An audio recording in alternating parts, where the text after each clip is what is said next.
There's this psychologist, Dr. Frances Cress Welsing. She has a theory about the Black man in America.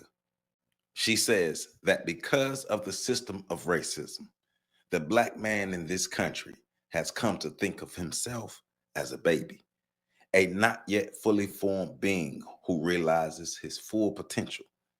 To support her claim, she offers the following. 1. What does a Black man call his woman? Mama. 2. What does a Black man call his closest friends? His homeboys. And finally, what does a Black man call his place of residence? His crib. In the system of racism, white supremacy, there are 5 people categories.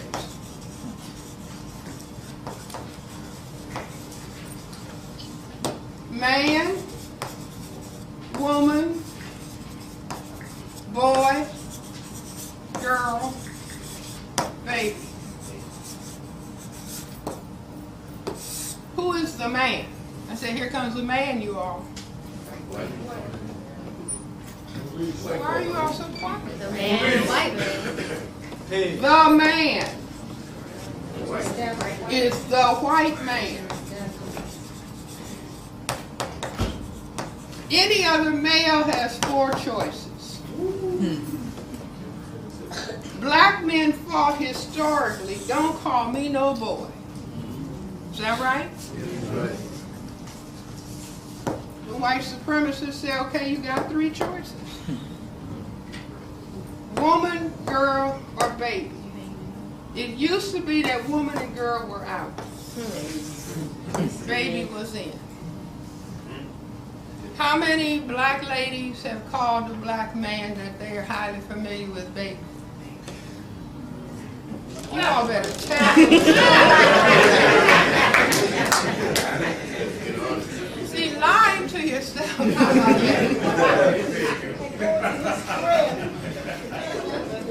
You've read the book.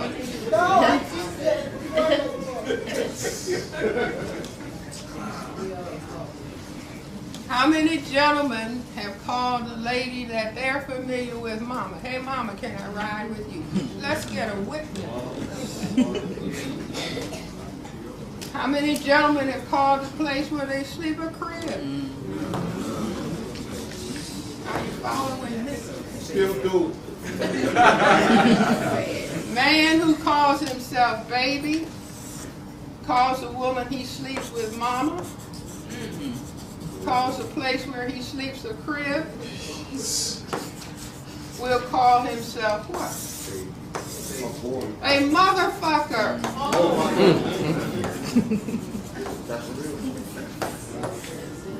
Are you all with me? Dr. Frances Cress Welsing is known for her analysis of the psychology of the social dynamics of race and racism. In her influential work, she discusses the concept of the Black man as a boy within the context of white supremacy and its impact on the African American community. According to Dr. Welsing, the Black man's portrayal as a boy is a deliberate strategy employed by white supremacists to perpetuate racial hierarchies and maintain their dominant position in society. She argued that the portrayal serves to infantize and undermine the power and agency of Black men, reinforcing racial stereotypes that perpetuate their subjugation. Dr. Welsing contended that this portrayal has deep historical roots in the transatlantic slave trade and the subsequent oppression of African Americans. She believed that the dehumanization of Black men as boys is a psychological tactic aimed at justifying their mistreatment, discrimination, and exclusion from positions of power. Furthermore, Dr. Welsing explored how this portrayal affects the psyche and self-perception of Black men. She argued that the constant exposure to negative stereotypes and the denial of their manhood can lead to a sense of powerlessness, low self-esteem, and internalized racism within the African American community. Dr. Welsing's assessment of the Black man as a boy underscores the broader systematic issues of racism and white supremacy that continue to pervade society. By highlighting the psychological impact of such portrayals, she aimed to raise awareness and encourage African Americans to challenge and overcome these harmful narratives. It is important to note that Dr. Welsing's views were subject to both praise and criticism within the academic and public discourse. However, her work remains influential in discussions of race and racism and the psychological effects of systematic oppression on marginalized communities. Welcome to Breakdown Friday. Joseph Ward, Patrick Irvin, PC, Professor Carl Tone Jones. We are here. This is on the shoulders of James. We're breaking down the Dr. Francis Cress Welsing's theory of the black male can never be a man.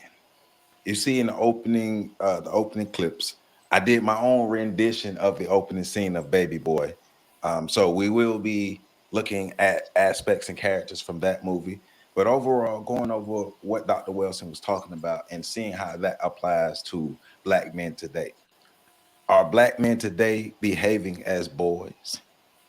Has the system of white supremacy caused black men to internalize inferiority, to look at ourselves as less than the white man, to look at ourselves as something that can't be a man, a true man within the system of white supremacy? And remember, all of this is under the context and under the umbrella of the system of white supremacy. Are black males, can a black male become a black man? Can a black boy become a black man under the system of white supremacy? Uh, we started with PC last week. Pat, I'm gonna start with you. Broad, straightforward question. Um, can black males become black men under the system of white supremacy? Uh, yeah, until a white man walk in the room. Explain. Um, I mean, so can a black male be a man under the system of white supremacy? Well, manhood. Speaking in terms of anthropology, culture, society, things of that nature, is a component of the three P's. PC talks about this a lot too.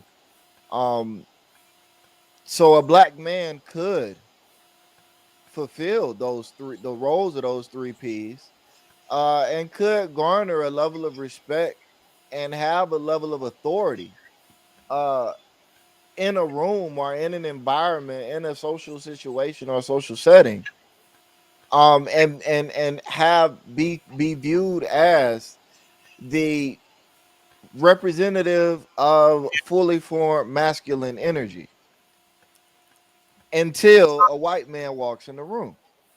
Mm-hmm.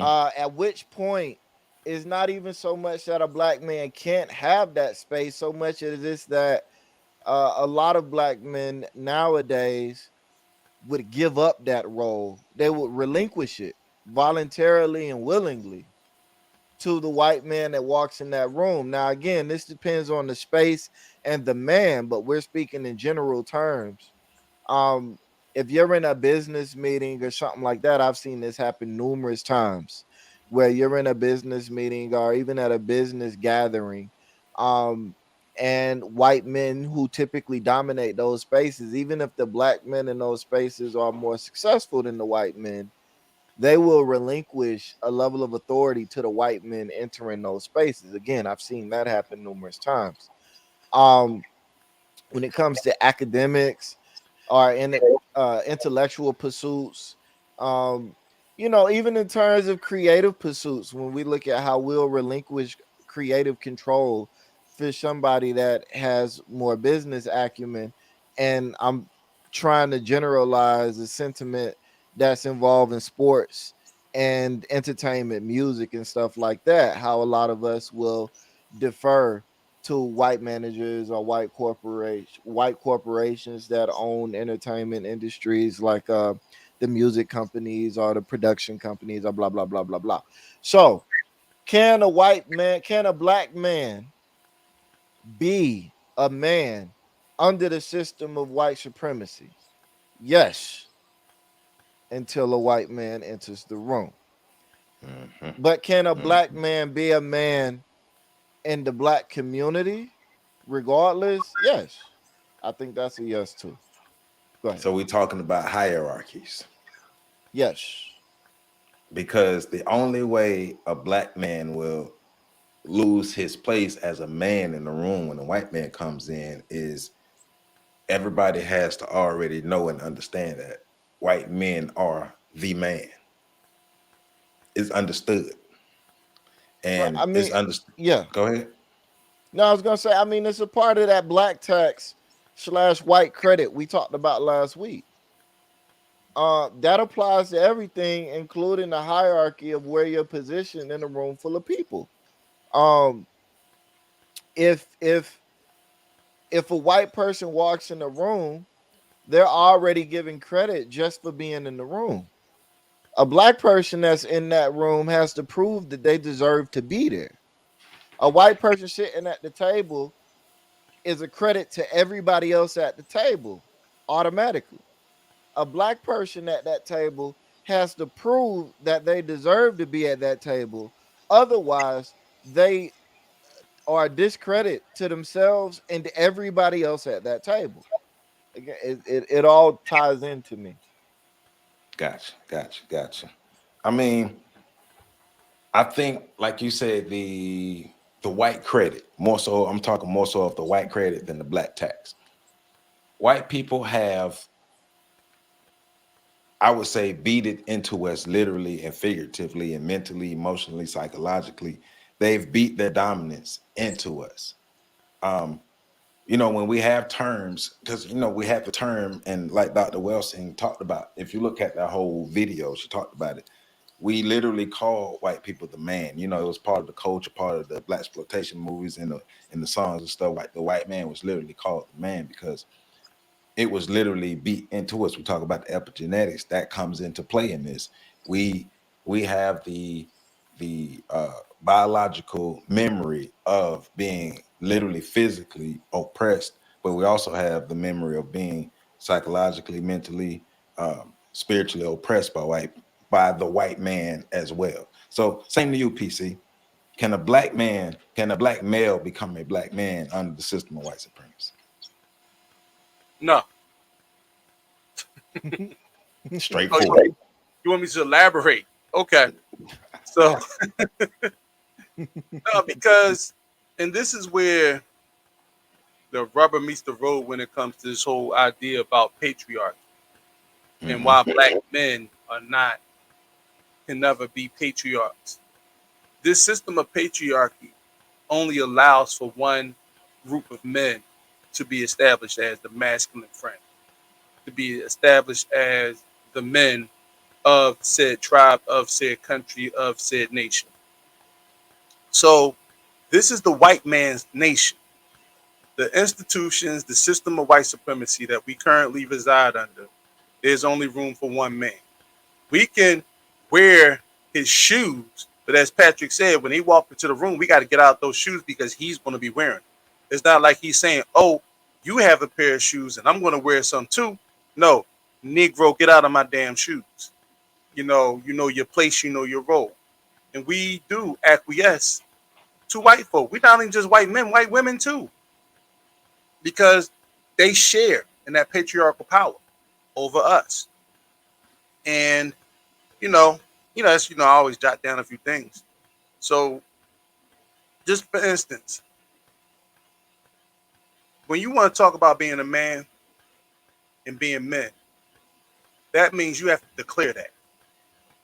During, you know, the end of the Civil War, although black folk fought for freedom, you never hear that when you talk about Juneteenth is coming up. You never hear that black people fought for freedom. You hear that freedom was granted to black people by their former owners. That means we needed their permission to be free. See, when you have power, you make those determinations, and that's what determines the men of your said tribe, your nation, your village, your country, so forth and so on. And we don't have that. And like you juxtapose that with the War of Independence that was fought by this country in the 1700s. They wrote a Declaration of Independence. They signed their name on that document knowing that it was treason to the crown of Great Britain. knowing that they literally signed their death warrant on it. And that Patrick Henry, one of the people who signed the Declaration of Independence, said, "Give me liberty or death." Those are statements of men. And I'm not trying to say that white men are the only men. What I'm saying is we haven't had a Declaration of Independence for black people in this country. We have taken what they have given us. Even when we defend ourselves utilizing their laws and their policies, you just, and we see that we don't have the same access, that we have to be granted permission from them. What man do you know that needs to be granted permission? If the three of us are sitting in the classroom right now and you had to utilize the restroom, are you going to wait for somebody to give you permission, or are you going to liberate yourself from your chair and actually go to the restroom? Those are the things that we're dealing with. And when it comes to the dynamics, it's a power dynamic that determines whether or not we can be men. And unfortunately, we have been rendered powerless by this system, and then we refuse to do the things that will gain us power, because many of us feel as though I rather stand alone and deal with the responsibilities that will come with a liberated mindset and a liberated way of moving, because you have to be responsible for yourself independently of the things you get from this society. A lot of us have said, well, let's just acquiesce because we can still have fun over here. We can still watch the ball game over here. We can still chase tail over here. We can still, go to the man and beg for and request jobs, employment. We're not even talking about, and when we build our own stuff, we're still worried about the man coming in and taking it from us. See, we're not even planning for the fact that, you know, uh, if you want peace, you have to be willing to wage war to get it. We want peace, but not by any means necessary. And if that means shaving off our testicles and being and being stags up in here, then that's what we'll be. So, But as of right now, we can't. We haven't accepted that so responsibility. is power synonymous with manhood? How is it not? So if you're a man, then you have to have the power to protect, provide. That means you have to go out and make sure that you are capable of attaining provision. Well, how can you do that without power? Right now, financially speaking, our money is power, but we don't spend it in a way that makes us powerful. We don't utilize it in a way that's going to make us a power or a threat to the current power. So we're even afraid to do that. And there's so many different times where black men tried to be men, only to be undercut by other black men and black women, only to be betrayed by other black men and black women, Okay. because even they don't have confidence in the fact that we can be men that stands against the so-called man and establish our own liberated power. So with that being said, and I want to get feedback from both of you on this. With that being said, so well, let me ask you, Pat. Pat, do you agree that manhood is synonymous with power? You have to have some kind of power to have true manhood, especially in this world and under system white supremacy. Yeah, yeah. I think power is mandatory to Okay. to be a to be an adult, but especially to be a man. Okay. All right. So with that being said, because when PC when you was talking, you made me think about something. I had to write it down. So we black men in America, especially, we lack true power because we don't have that position of the man. We lack true power. So because we lack true power, we are still men, we're still males, and we're still human beings. And males and human beings have a nature to conquer, whether we want to agree with it or not, whether we want to acknowledge it or not. We have a nature to conquer. So because we know we can't conquer the white man in our current state. Do you all think we're violent against each other and we try to conquer each other to feel a sense of power? Who you want to Pat, go first? Okay. go Pat. Do you Um, do you do you think we're violent against each other to try to feel a sense of power? I think that's a component of it. I Okay. think the reasons why we're violent against each other are nuanced and varied, but I think anybody that says that our current lack of power, lack of authority, lack of the ability to self-actualize and hope that we can get there at some point, I think anybody that says that those things aren't a component of it is being very disingenuous, if not outright lying. Um, so, but I wouldn't say that it's. The factor. Right. I wouldn't say it's the factor. Yeah. Right. Right. So same thing to you, PC. Do you think we're violent against each other? The violence against each other, our lack of power is a factor, and we want to feel a sense of power. So we have to conquer something if we can't conquer the man. It's well, what it reminds me of is the old myth. And I'm gonna say that. I'm gonna say that because it wasn't always true. Is that when the man got in trouble at work, got reprimanded at work, he would come home and beat and kick the dog because there's a terminology called punching down. Mhm. Right. And I think that happens where um, we do want to assert some type of authority, but we recognize who we can assert authority with, and we recognize who we don't have the power to assert authority with, and we also recognize the consequences of attempting to assert authority. Like hell have no wrath, like a white man scorn. And so, I see what you did there. right. So, um, so when we see how it's like touching fire on the stove, we understand it's hot and we're going to get burned, but we don't see each other in terms of the type of damage or whatever that we don't see the opposite. We know that we can do harm to one another, and in fact, be incentivized to do so. So, and then we've seen them incentivized to harm us. Um, we witnessed over the last few years vigilantes and aggressive police terrorism against black people, specifically black men, and we've seen people become both rich and famous off of it.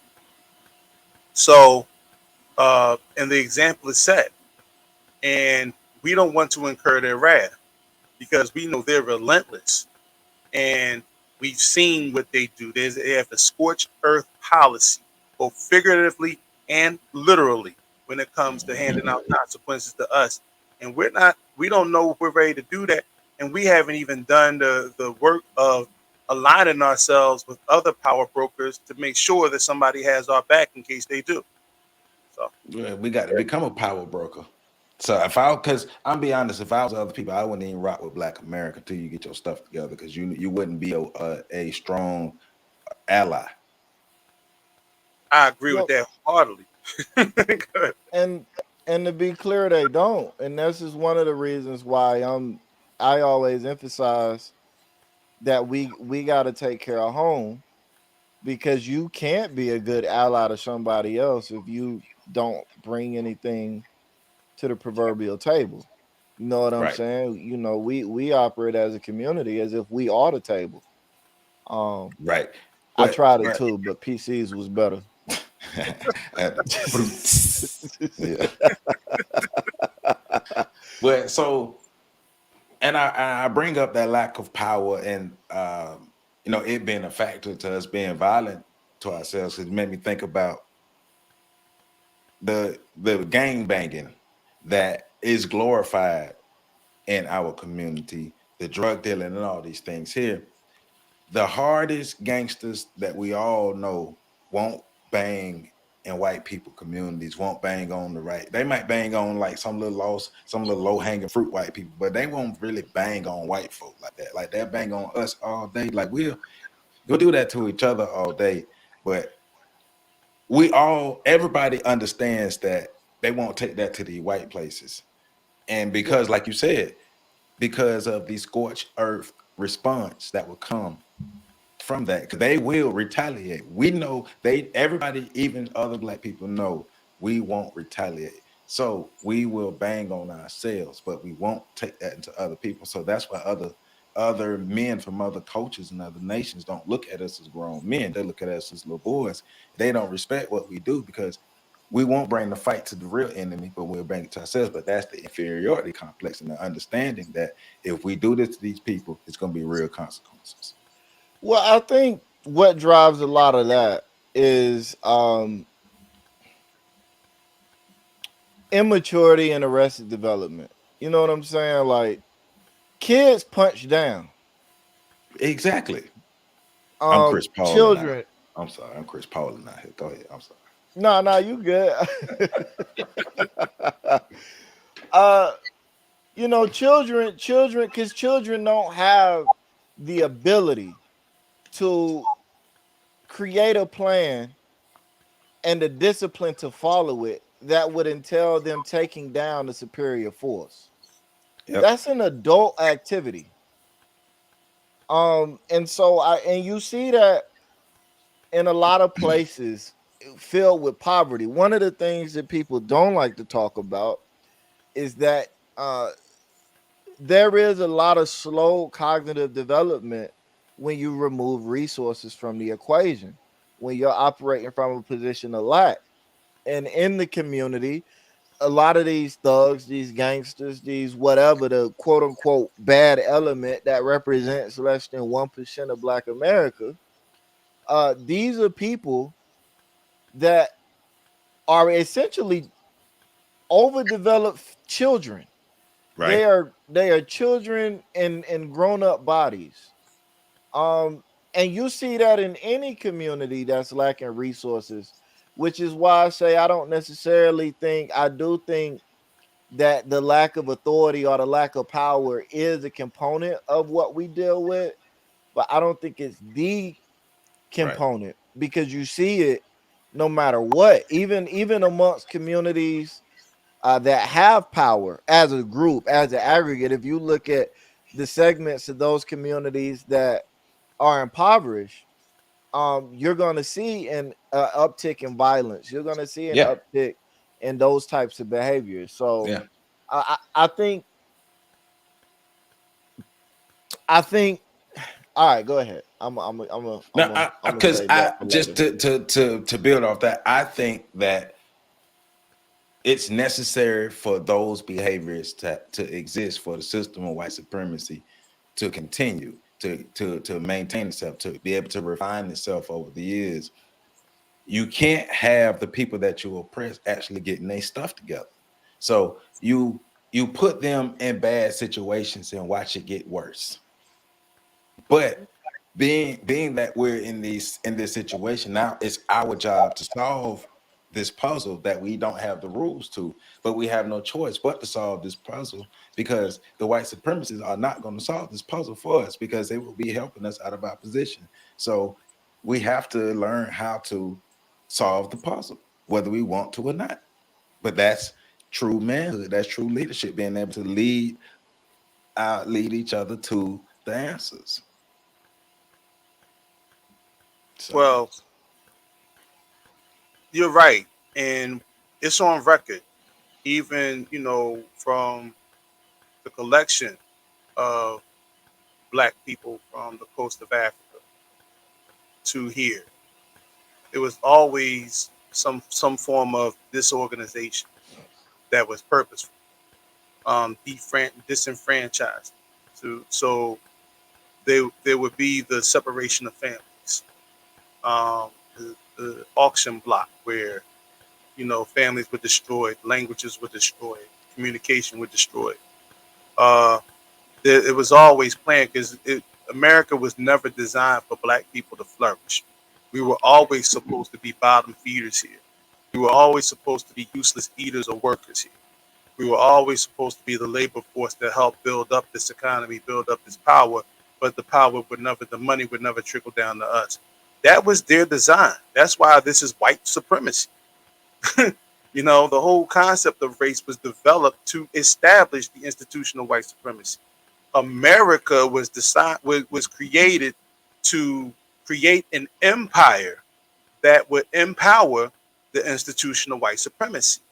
That's Right. why before Columbus set sail to these shores, the Ferdinand and Isabella commissioned which one was it?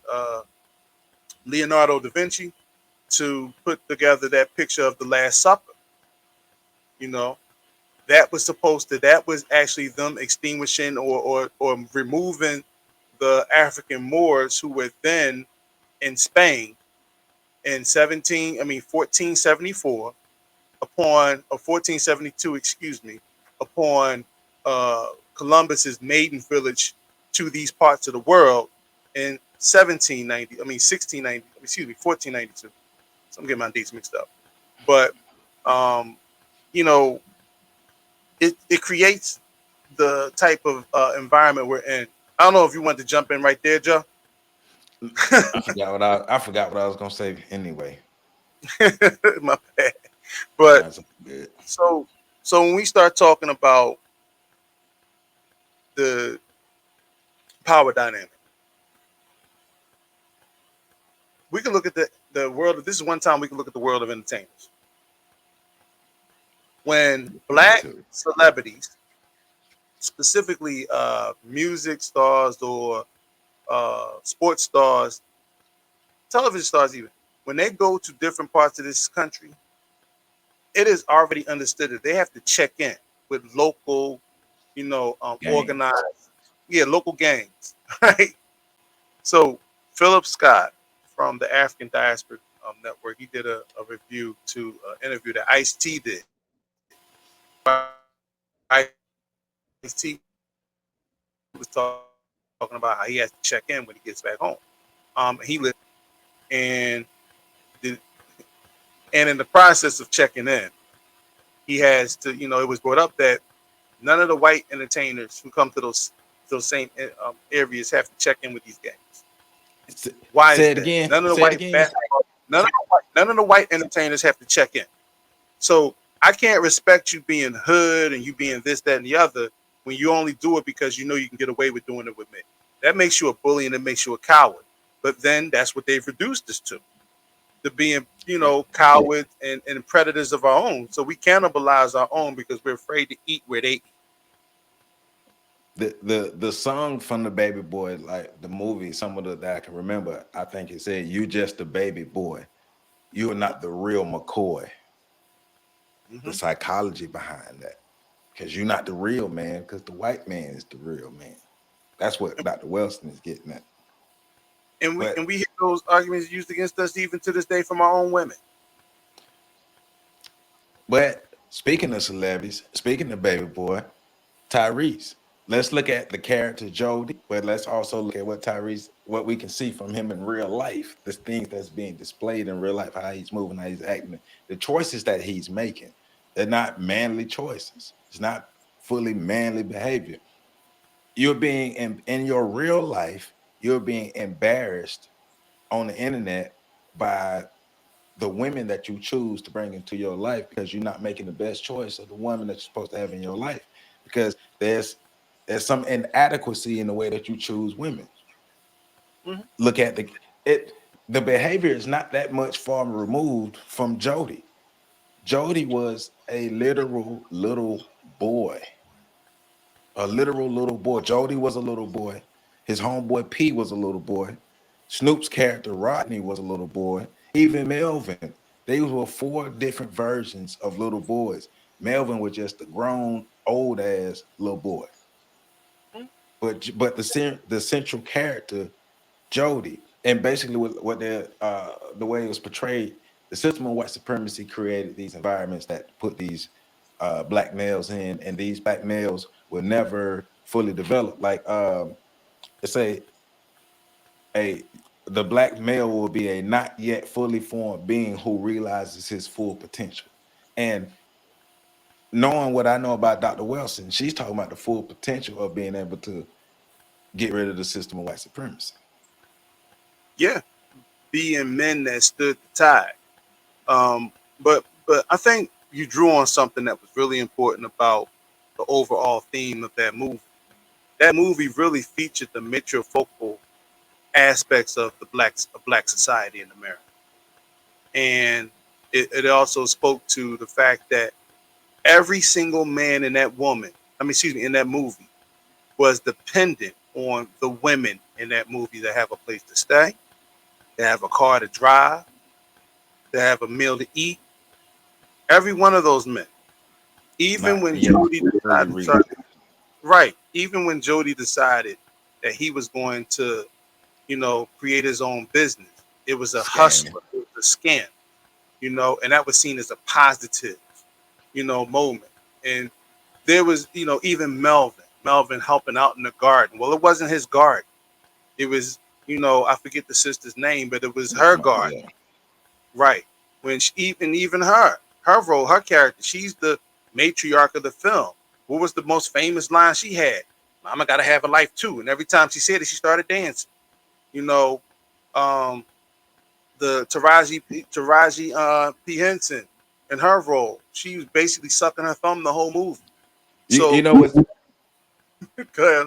I'm sorry. I can't before I forget, I'm sorry. But you know what's interesting what you just said about that, because you made me remember Jody's mother, right? AJ Johnson is the character in real life, even though we know we're talking about the men, but how the white system, white supremacy infantizes all of us.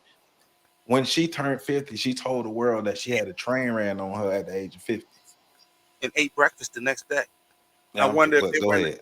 was Melvin in the kitchen making breakfast the next day, naked, drinking the rest of the Kool-Aid out the refrigerator. Like, John Singleton, of course. Now I realize he studied the ICE paper. He understood the ICE paper when he made this movie, mhm, right? it was. I think he did it from the perspective of exposing the inadequacies of the culture, but you have to have a cognitive state of mind to not get caught up into the emotions of the film, to actually analyze the film. And who goes to the movies to analyze films anymore and break it down to a cultural context outside of us three? You know, you know what I'm saying? And then when you try to speak to these parts, the fact of the matter is, so many people, just like the Jody character, can be related to Tyrese. So many people can relate to all those different characters in that film because it represents them in some sort of way that they get triggered and emotional. And now their theories, their responses, their rationale are steeped into the emotion that they felt as they became one, or they saw themselves in those characters in those movies. Even when Snoop was riding around with the homies and they sitting in the car drinking this, that, and the other, they Just were hanging still out. like just hanging out. Like there was nothing productive. Melvin was the only productive man in that film, but Melvin had to have a redemption story. Melvin could, in other words, and Eddie Griffin said this about black men in Hollywood. Hollywood will never let a black man leave clean. So Melvin just couldn't be a brother that started off that way. Melvin had to be with the rolling 60s. Melvin had to be a former killer. Melvin had to be all these different things and sort of have Deadbeat a father. redemption story. And so what it's painting black people as is y'all a bunch of hoodlums, you're a bunch of mama's boys, you're a bunch of hustlers and scammers, you're a bunch of crooks. And if it wasn't for the strength of the black woman, y'all wouldn't even have a safe place to lay your head. And so, how do you develop a story of power out of that dynamic? It's just not possible. And what the movie should have been is a cautionary tale. But the movie ended on a high note because now Jody moves in to Taraji With P. Henson's yeah, house. I mean, to her apartment. He has a key at the end. That makes things all better. No ownership, no nothing. But that makes things all better. You know, and also he's a man whore in the movie. no He discipline. can't get fit in his pants. She got to No sniff his discipline. she got to sniff his ball sack every night to make sure he's not cheating on her. And then she's emotionally cheating on him by having Talking to Rodney. yeah, an illegitimate relationship But with Rodney, aka Snoop Dogg. So it's yeah, dysfunction all around. but then also at a point where her and Jody is broken up, she brings Rodney gets out of jail. She brings Rodney into her home and threatens her own safety because Rodney tries to grape her, and he was just abusive to the son. The Yeah. little Jody, little Jojo is gonna grow up to be just like his father. Or he's gonna grow up to be like Rodney, because he didn't see the outcome. He didn't he didn't see the outcome. He just remembered that man coming in and overpowering his mother and how weak he felt at that moment. He remembered that man coming in that room and kicking down his little fort that he was building. You know, yeah, that was some yeah, Rodney was on some bullshit that day. But but it Yeah. goes to show that this dynamic that exists, how it's permeated. Because you can even look at other films like Boys in the Hood, The Menace to Society, which predated, Baby Boy, and at least there was a masculine figure. You had Rock, the brother, I forget his name, Yeah. but in Menace to Society as the strong masculine Yeah, figure. yeah, Furious Styles and Boys in the Hood. Furious Styles is still to date probably the strongest male figure in any black cinema.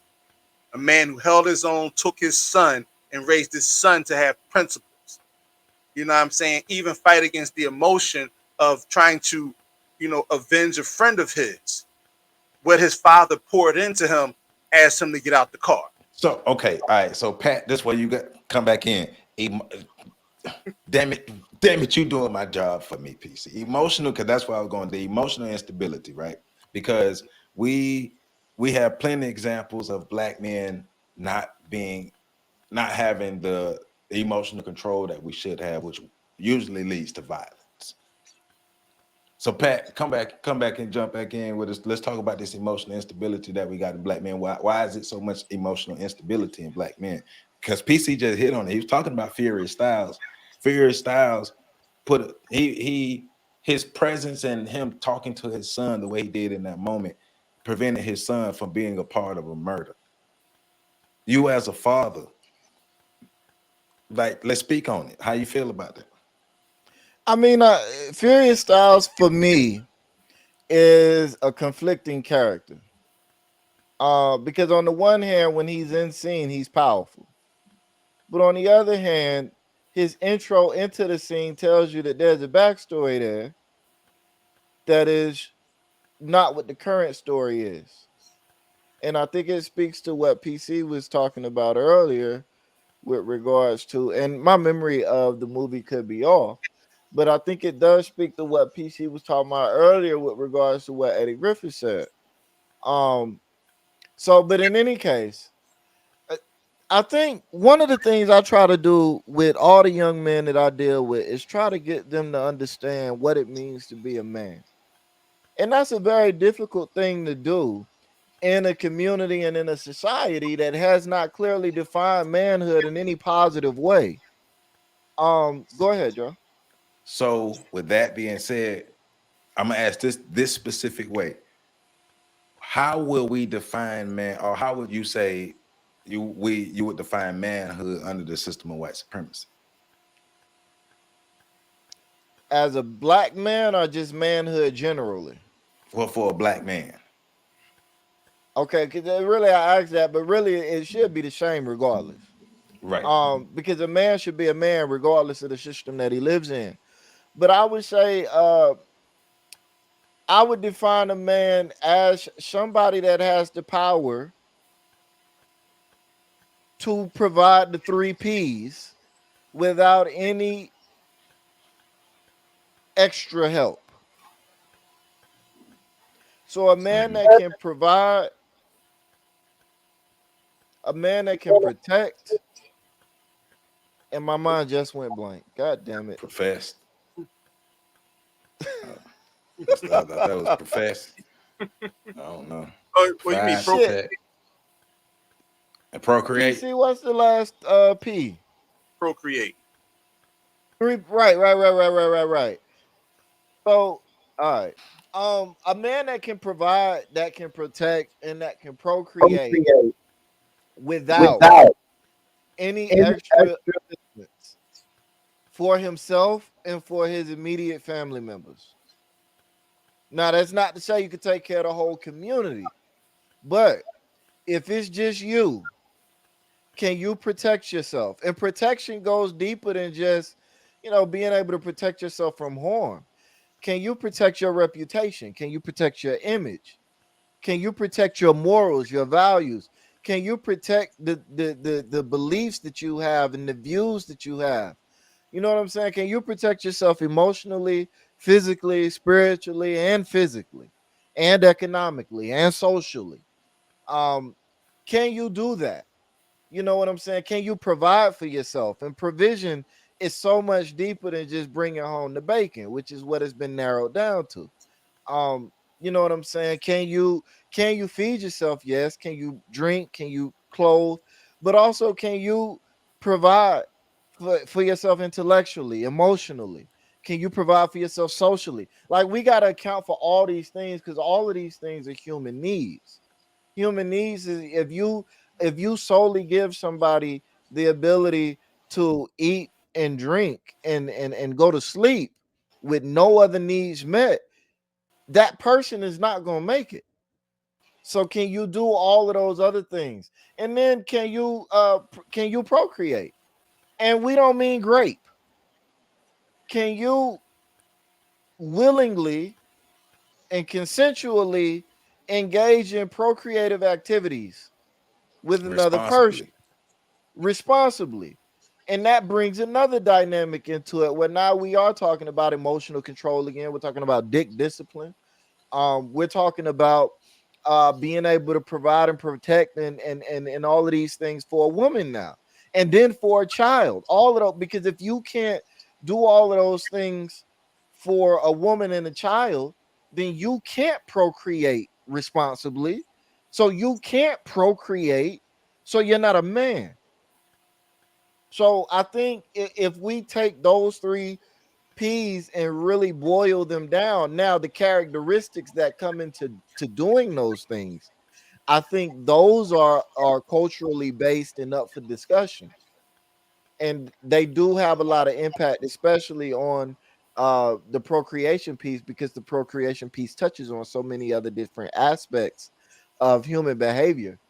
But when I'm talking to boys about what it means to be a man, period, I always fall back on the three P's. And then from there, because of the way I frame it, it gives us a lot of wiggle room and a lot of space to be able to fill in those other components that even from generation to generation that might shift. And we've seen those generations shift.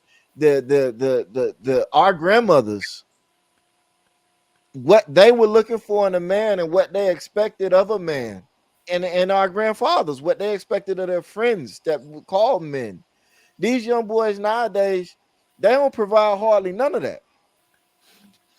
But Well, yeah. our grandfathers wouldn't necessarily be considered men to a lot of people nowadays. That would be considered toxic or something else. So, just speaking on the changes, all of those things have to be equated for a balanced out. So, and that leads into a deeper conversation Yeah. about manhood that I'm trying to keep brief. So, but yeah, that's how I Yeah. would define manhood in the modern world. What about you, PC? How would you define manhood, or even black manhood under the system of white supremacy? Well, it's a constant struggle because I believe, like what Patrick said, a man is a man, and warriors. And I believe men are warriors at the end of the day. Um, I agree with the three P's. I even add a fourth P: problem solve, because we solve all the problems. We want to get to the solutions and fix what's wrong. Um, if you had a natural disaster, you know, The men would be looked at to make sure that every whatever steps need to be taken are taken to reduce the amount of casualties and to provide the most security and protection to those in need. Uh, but I think also men stand on their own 2 feet, and I think that's something that we truly lack right now is men being able to stand on their own 2 feet and being accountable. And so black men have to be accountable for the predicaments in our community, even if we didn't cause them. Because as men, if the community is not running to its full potential, then we have an obligation to do that, to be that. Um, so that's where I look at in terms of manhood. And like I said, I don't want to, it's no need in recreating the wheel. I think Patrick broke it down eloquent enough that Yeah. that's all I would add to it. So I would add being able to provide the 4 P's, but also the power to control and dictate your path and protect what you have throughout all 9 areas of human activity.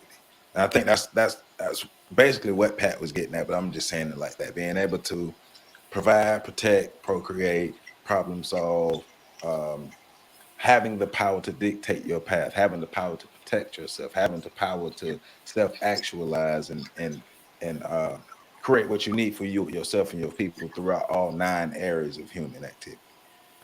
That would be what I would say with manhood, especially manhood under the system of white supremacy. Yeah. And we black men are the only group of men who throughout those areas we don't have the power to dictate our own path. Sex is the only one but we pretty much have power in, and but it's not real power. It's lustful power, it's degenerate power, it's uh juvenile power, I would say. you know um Without sexual discipline, it doesn't matter how big your penis is or how good you are in bed. Without sexual discipline, you're still a slave to desires. You're still a slave to be manipulated. You're easily manipulated. You're still gullible. Still can be used. So manhood is discipline. Manhood is control. Manhood is structure. Manhood is stoicism. Manhood is being able to be resilient. Like you say, manhood is being able to problem solve, to protect, to be able to build and create things to get better. Our society is degenerating. Yes, we understand that there's a male component and a female component, but right now we are concentrating on the male component, and this male component isn't doing its job. And one of the main reasons why this male component isn't doing its job is this male component is a subordinate to the man. Well, I think one of the more impactful parts of all of this too is authority, right? When you're talking about authority. Um and here's the true nature of authority. Authority has to be given. You can't take authority. Mhm. You can tell me what to do, but you don't have authority until I choose to listen to you and do it. And so that is the if you want to say the weak point of manhood, it is that if the man is the head, somebody else has to be the neck. And that's what we're seeing. And this is where situations in movies like Baby Boy become so problematic, is because they show a image of the black man without authority and without the know-how or the ability to even be worthy of that authority. Which then, if that's all you're seeing, because that's typically all we see of black men in movies, then there's no desire for people in the community to allow that man to have authority. And this is being clear, right? Like anytime you're talking about being able to tell somebody to do something and they do it, there is a communication process and a power dynamic at work Right, there right. that requires both parties to be active participants in the structured or the hierarchy of what's on display.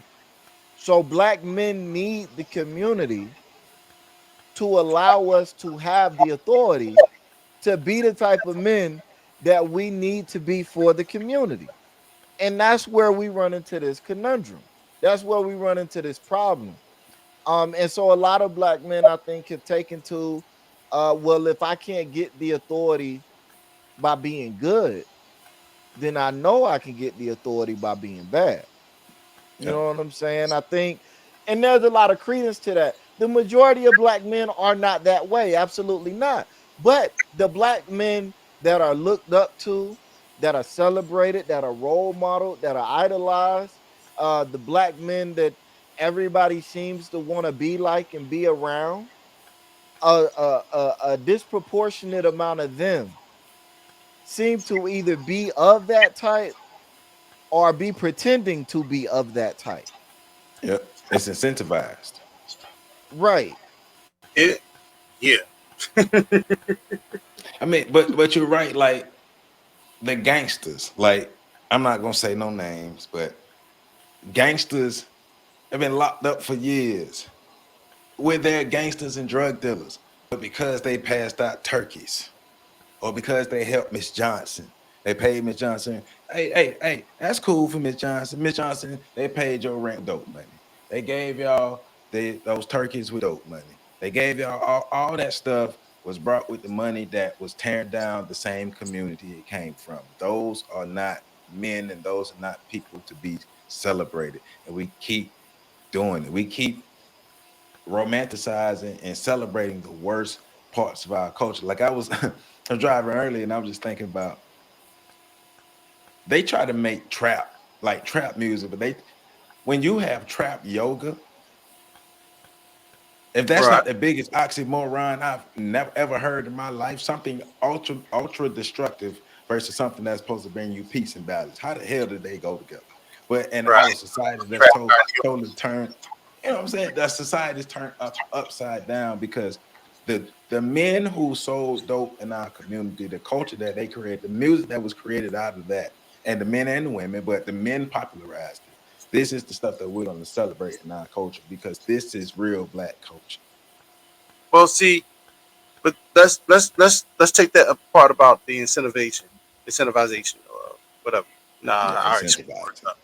Yeah, incentivizing of uh of negative culture. The thing that men that the thing when women talk about what they bring to the table, what they bring to the table bigger than anything else is legacy. And when you incentivize a man by having his baby, then you, especially one who has poor character or one who has these toxic traits that are so desired in our, that represent the underbelly of our community. And I don't care who gets offended; it is what it is. Then you then create a society that where the one weapon that Dr. Francis Cress Welsing talks about that's being warred upon on white supremacy, the black male's penis. Yep. You turn that weapon against us by incentivizing 80% of single parent households that where primarily less than 20% of black men are responsible for. You created a reward system that none of us can talk. I can't tell that man not to do A, B, and C when the incentive and the reward is this, and you're gonna get that. You're gonna get the legacy. You're gonna get the child. There, that part, is something we don't like talking about because offering our sisters critique is frowned upon. But it is what it is because if we want to do something, if we want to see something different, we got to do something different. So we got to But start, calling stuff like that out because it's part of it. incentivized incentivized bad behavior led to this Travis Rudolph situation, and I'm happy that he got the not guilty verdict, but incentivized bad behavior by both the female and the males. So four grown men let some chick call them and rile them up They didn't verify anything, rile them up to go over to jump and fight two other grown men and protecting himself. Travis Rudolph ended up, you know, eliminating one of the four men that was fighting him and his brother. But four grown men were riled up by an immature female, which led to the loss of life. None of them decided to, hey, maybe this is not a good idea. Maybe we should do something different. Maybe we should ask questions. Dude was like, well, I tried to call Travis and his phone was off. So maybe you be a grown man and just say, hey, this ain't my business. Or hey, maybe we should think about doing something else that doesn't involve killing, because the text message was, hey, go shoot this shit up. Then he texts back, dead man walking. So then Boy let's shit, just little call boy it shit. what it was. Little boy They shit. they didn't come over there with the intention on harming him. They came on they answered the call to not only kamikaze themselves, but when you know a kamikaze's mission is to take down the ship, you know, with a plane, you know, crash into the hull, crash into the deck and take down a whole ship. They came in with the intention on eliminating that brother, and that but it speaks to something though, because it's incentivized, because the only person that got prosecuted was the person that was defending himself. And you know, one can even speak to the fact that had his father been in his life, because obviously Travis, his father's not in his life, his mama lives with him, and we already know how that situation. I don't know what the circumstances was with his parents. Dad wasn't a presence, because if dad was a presence, he would have never been with that woman, most likely, if his dad was a strong presence. That's one.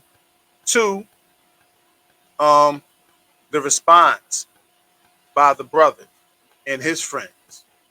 We're gonna go ride on somebody. Well, when you operate like that, based off emotion, based off, you know, a sister trying to backdoor somebody, you operate off of that. That in itself speaks to the juvenile nature of men, but it also speaks to something else too, because what's been driven home over the last few years is this whole notion, based on a Malcolm X, just a fragment of a Malcolm X speech, where he stated that black women are the most unprotected and disrespected women on the planet. That has been driven home so much, and I've witnessed black women weaponize that against the feeble minds of young black males, to the point where they have created this dichotomy. I mean, there's a rented space in most black men's minds that we have to act and respond in such a way when that call is put out. And so that's something that speaks to the fact of a lack of um, what can I say? A lack of Self-discipline, structure, so critical thinking, that too. because in that, if you don't have the ability to think critically, you're just as emotional as she is. And that speaks to the emasculated black male that we see on the streets every day. That soon you what you say about my mama, and next thing you know, they riding up and they bend in the corner and they, you know, doing all sorts of other things, because they're not able to process these things like men. As men, we process information. We think about the logical steps. We think about the pros and the cons. If you just riding up your emotion, if your logic is steeped in your emotion, then it's going to be all over the place. You're going to be unsettled, and to the point where you're going to be irrational, the total opposite of a rational outlook on what's going on, and then do something that's regrettable. I learned at a very young age, You don't bring your friends to a situation where one of them might not make it, because now you have an obligation and responsibility to tell that person's family that they came out there for you, you survived, but they ended up in the casket. Hey, It's something that you learn as a young man if the proper teaching is there. And I learned that from a woman. black masculinity. But you was finna say something, Pat? No, go ahead. Uh, Black masculinity is important. Black masculinity is needed, but black masculinity has always been under attack under the system of white supremacy. It has to be to leave the black woman and black child vulnerable for the psychological jobs and the emotional jobs and the physical jobs that they do on the black women and children. To further divide us, it's intentional for us to be divided. United we stand, divided we fall. That's real. Divide and conquer, right? So we are, in this sense, we are conquered. But black masculinity, black manhood is needed. It's imperative for the black male to become a black man. It's imperative for it to happen. It's imperative for the black male to continue, the black man to continue to be a black man, even if a white man walks into the room. But we have to seize our power. Got to seize it. And you know what I'm talking about. So, yeah, any closing remarks for y'all gentlemen before we close this out? No, I There it was gonna is. say some stuff, but it's Oh, I see we've been going for an hour, so it's all man. I mean, if you got something brief or whatever, you want to get a little bit off your chest. no, Go. it's cool, it's cool. Okay. We gonna. I mean, this is a never ending conversation about black Nah, men and they but I fuckery. but I will say this. But straight, both of you. Shout out to both of you. I want to do this on camera in front of everybody. Shout out to both of you, Pat. Uh, being a black man who is literally you were a single father for a while, but you raised three great young men who gonna grow up and be able to probably have way more than what we've had because of what you have instilled in them over the years. So shout out to you for being that father, taking that role, taking that step, making sure that you have your children with you to raise them and doing what you need to do to be in your your son's life. So shout out to you, PC. Shout out to you for taking the step up for your brother, to be the male figure in your brother's life, to be the caretaker for your brother, to make sure your brother has what he needs on a regular basis. He has a strong black male role model to look up to idolize, to emulate. And that's your brother. And so that's something that is not your obligation, but you took on the role of making sure that your brother have that presence in his life. So shout out to you, shout out to both of you, shout out to all the black men who are taking care of their families, taking care of their communities, taking care of their business. Shout out to you.